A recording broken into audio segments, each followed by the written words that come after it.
Subscribe करें हमारे YouTube channel superfast news को और साथ ही प्रेस करें बेल आइकन ताकि आप हमारी लेटेस्ट वीडियो को देख सकें। नमस्कार, मैं जितेंद्र प्रसाद, सुपरफास्ट न्यूज़ में आपका स्वागत है। भारत में कोरोना की मार धीरे धीरे बढ़ रही है। वहीं देश के बड़े राज्यों में शामिल बिहार में भी राजनीतिक गतिविधियां तेज हो गई है। हालांकि इस साल बिहार में विधानसभा के चुनाव भी सितंबर में हैं। उसके लिए अभी भाजपा ने एक वर्चुअल रैली की है, जिसके विरोध में आरजेडी ने थाली बजाओ अभियान भी किया है। हमारे साथ बिहार की राजनीति में दखल रखने वाले जयप्रकाश जनता दल के राष्ट्रीय अध्यक्ष पंकज सहाय हैं।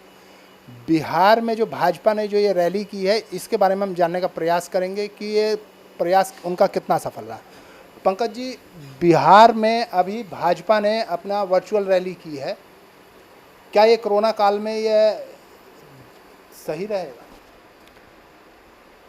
देखिए, कोरोना काल जो है, कोरोना काल में वर्चुअल रैली पे जो बात कर रहे हैं आप, राजनीतिक पार्टियां चुनाव प्रचार के दौरान सभी तरह के माध्यमों का उपयोग करती हैं। कोरोना से पहले, जब कोरोना नहीं था इंडिया में, उसके पहले जो चुनाव हुआ उसमें जितने भी तरह के माध्यम का उपयोग किया गया, उसमें सबसे महत्वपूर्ण होता था रैलियां। और रैली अब कोरोना के बाद संभव नहीं है, और सोशल डिस्टेंसिंग के वजह से कोरोना का जो डर है वह लोगों को एक जगह इकट्ठा होने में परेशानी होगी। इस वजह से लोग अपनी बात रख नहीं पाएंगे। तो सभी पार्टियां अपने अपने तरीके से अब सोशल मीडिया और जो सोशल डिस्टेंसिंग का जो तरीका है उसको ही माध्यम का उपयोग करेंगे। उसके तहत भारतीय जनता पार्टी ने एक शुरुआत करी वर्चुअल रैली। अच्छा, बहुत सारे गाँव में या और भी जगह लोग, जो जनता है, जो हमारी वोटर है, उनको वर्चुअल रैली शब्द का मतलब ही समझ में नहीं आएगा। इवन हम समझते हैं कि बहुत सारे जो पार्टी पदाधिकारी हैं ब्लॉक स्तर पे, पंचायत स्तर पे, उनको भी शायद वर्चुअल रैली है, अगर उनको समझाना पड़े तो शायद समझ में नहीं आएगा। तो उन्होंने क्या किया है कि सभी ब्लॉक के प्रमुख तक यह व्यवस्था करी है कि हर जगह एलईडी लगाई जाए, उसकी कनेक्टिविटी इंटरनेट के थ्रू और दी जाए, और उसके बाद वहाँ से दिल्ली से बैठे बैठे ही एड्रेस करें। ऐसा तरीका का उपयोग वेस्टर्न कंट्री में हुआ था, लेकिन ये काफ़ी महंगा साधन है ये भी। मेरा मानना ये है कि एलईडी लगा करके डायरेक्ट एक्सेस करना लोगों को एक तो बहुत कठिन कार्य है, क्योंकि यह हिंदुस्तान है और यहाँ पे कहीं पे बिजली की भी प्रॉब्लम हो सकती है और कहीं पे बहुत सारी चीज़ों की प्रॉब्लम हो सकती है। उसको इंस्टॉलेशन करना, कनेक्टिविटी जोड़ना, तो बहुत सारी चीज़ें हैं। इसमें एक बहुत बड़ा तबका लगेगा और बहुत खर्च आने की संभावना है। मेरे ख्याल से सभी पार्टियों को एक चीज़ पे ज़रूर ध्यान देना चाहिए कि देश हमारा आर्थिक तंगी से जूझ रहा है और कोरोना की वजह से जान का नुकसान हुआ ही है, और लेकिन अर्थव्यवस्था भी चौपट हुई है। तो अर्थव्यवस्था को ध्यान में रखते हुए मुझे जो खर्चीले उपाय हैं, जो खर्चीले साधन हैं, जो माध्यम हैं, उनका उपयोग बंद ही करने में भलाई है। कुछ और रास्ता निकालें जिससे कम से कम देश पे बोझ पड़े, कम से कम खर्च हो। और मेरे ख्याल से ऐसा होना चाहिए कि अपनी बातों को या अपने कार्यों को सोशल मीडिया का उपयोग करें, और ज़्यादा से ज़्यादा जो पम्पलेट है या अपने लोकल चैनल्स हैं, इसमें मीडिया का उपयोग करें। बायस होकर के नहीं, एक स्लॉट मिले कि अपनी प्रचार वो कर दें, क्योंकि टीवी तो सभी देखते हैं। और मेरे ख्याल से दूरदर्शन को भी इसमें एक स्लॉट देना चाहिए कि ठीक है जी, आप भी अपने अपने सरकारों का या अपनी अपनी जो पार्टियां अपना इंटरेस्ट दिखाती हैं कि हाँ भाई, हम इनको बताना चाहते हैं कि हम क्या करेंगे और हमने क्या किया है, तो उन साधनों का उपयोग करें तो खर्च कम होगा। बीजेपी जो भी साधन का उपयोग कर रही है वो एक तरह से खर्च करने की होड़ को बढ़ा रही है, और इस तरीके से प्रचार अगर करेगी और इस तरीके से इतना बड़ा खर्चा करेगी जिसमें बहुत सारा सफल भी नहीं होगा, तो 30% मान के चलिए पैसा ऐसा होगा जो बर्बाद होगा। तो ऐसी बर्बादी को भी रोकना बहुत बड़ा एक कदम होगा, और हमारे ख्याल से इस तरह की वर्चुअल रैली को बहुत लिमिटेड कर देना चाहिए।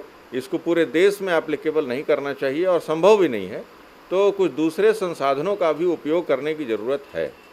और लोग अब इतने अवेयर हो चुके हैं, और सोशल मीडिया और नेटवर्क इतना मजबूत है कि ठीक है, इसमें फेक खबरें चलती हैं, बहुत सारी चीज़ें होती हैं, लेकिन अगर पार्टी अपने लोगों के साथ अपनी बात को रखे तो लोग समझेंगे और तरीके से रखें, एक दूसरे पर कटाक्ष न करें।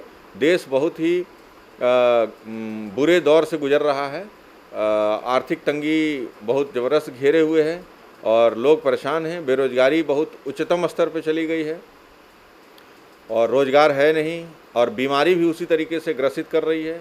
दिनों दिन कोरोना के संक्रमित लोगों की संख्या बढ़ रही है। तो अभी सरकार को या चुनाव आयोग को, सभी को यह ध्यान में रखते हुए इस तरह का व्यवस्था करना चाहिए जिससे हमारा ध्यान केंद्रित हमारी अर्थव्यवस्था पे ज़्यादा हो, हमारी जो महामारी फैली है इससे निजात पाने में ज़्यादा हो और चुनाव पे बताने में कोई ऐसा साधन हो जिससे लोग समझ जाएं और अपने आप स्वविवेक से लोग अपने आत्मनिर्भर हैं वोट देने के लिए और वो अपना वोट दें। तो क्या कोरोना काल में चुनाव कराना संभव लग रहा है? कोरोना में देखिए, चुनाव मेरे ख्याल से चुनाव आयोग भी अपनी तैयारी इस संदर्भ में कर रही होगी कि बिहार को चुनाव में देखते हुए अगर संभव हुआ टाइम से चुनाव कराना तो मेरे ख्याल से इलेक्शन कमीशन को कुछ ऐसा ज़रूर कर रही होगी या चल रहा होगा या होना चाहिए कि अभी सबके आधार कार्ड लगभग हो चुके हैं और ज़्यादा से ज़्यादातर लोगों का ये अनवरत चलने वाली प्रक्रिया है। जैसे चुनाव इलेक्शन कार्ड बनता है तो आधार कार्ड का वो करें और आधार कार्ड को किसी तरीके से ऐसा लिंक करें। चूँकि देखिए, मैं आईटी प्रोफेशनल तो नहीं हूँ, लेकिन ऐसा सॉल्यूशन दिया जा सकता है कि लोग अपने फ़ोन से, जिनको सुविधा हो, अपने फ़ोन से, अपने नेट से, अपने कंप्यूटर से वोट दे दें और बाकी जो हैं वो अपने बूथ पे जाएं। जिनको नहीं मिलता है वो अपना बूथ पे जाएं या उनके लिए कोई ऐसा बैंक में या पोस्ट ऑफिस को इस्तेमाल करें। जैसे डिमोनेटाइजेशन के दौरान आपने सारी व्यवस्थाओं का इस्तेमाल किया था, वैसा करें जिससे कम से कम, जब आप खुद कह रहे हैं कि जनधन अकाउंट हमारा इतना है तो अकाउंट से ही एक्सेस हो जाएगा, लोगों को वोट देने की राइट मिल सकती है, बहुत सारे ऑप्शन हैं तो वो भी पता चल जाएगा। तो वोट देने के लिए तरीके ईजाद किए जा सकते हैं और इस आर्थिक तंगी से निजात पाया जा सकता है और मेरे ख्याल से ये एक अच्छा तरीका भी होगा।